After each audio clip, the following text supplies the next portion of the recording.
एक ही नारा एक ही नाम, जय श्री राम जय जय श्री राम। माननीय नरेंद्र मोदी जिंदाबाद जिंदाबाद, माननीय आदित्यनाथ योगी जिंदाबाद जिंदाबाद, प्रहलाद घाट वार्ड की जनता जिंदाबाद जिंदाबाद, लकी भैया जिंदाबाद जिंदाबाद। जी हाँ दोस्तों, वार्ड नंबर 55 प्रहलाद घाट से भारतीय जनता पार्टी के पार्षद प्रत्याशी लकी भैया को भारी से भारी मतों से विजयी बनाया। प्रहलाद घाट के वार्ड के अब काम होई हो, काम होई हो। प्रहलाद घाट के वार्ड के अब काम होई हो। लकी भैया जैसन दमदार पार्षद लाइब हो, लकी भैया जैसन दमदार पार्षद चाही हो।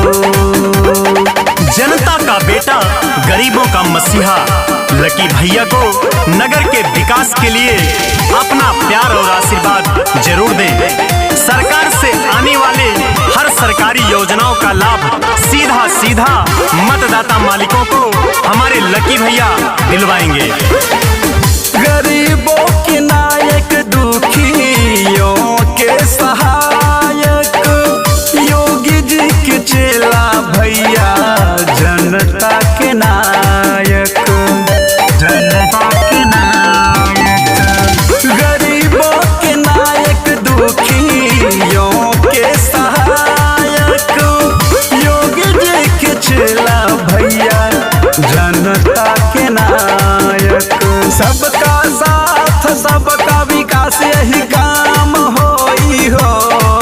लकी भैया जैसन दमदार पार्षद लाइब हो, लकी भैया जैसन दमदार पार्षद चाही हो।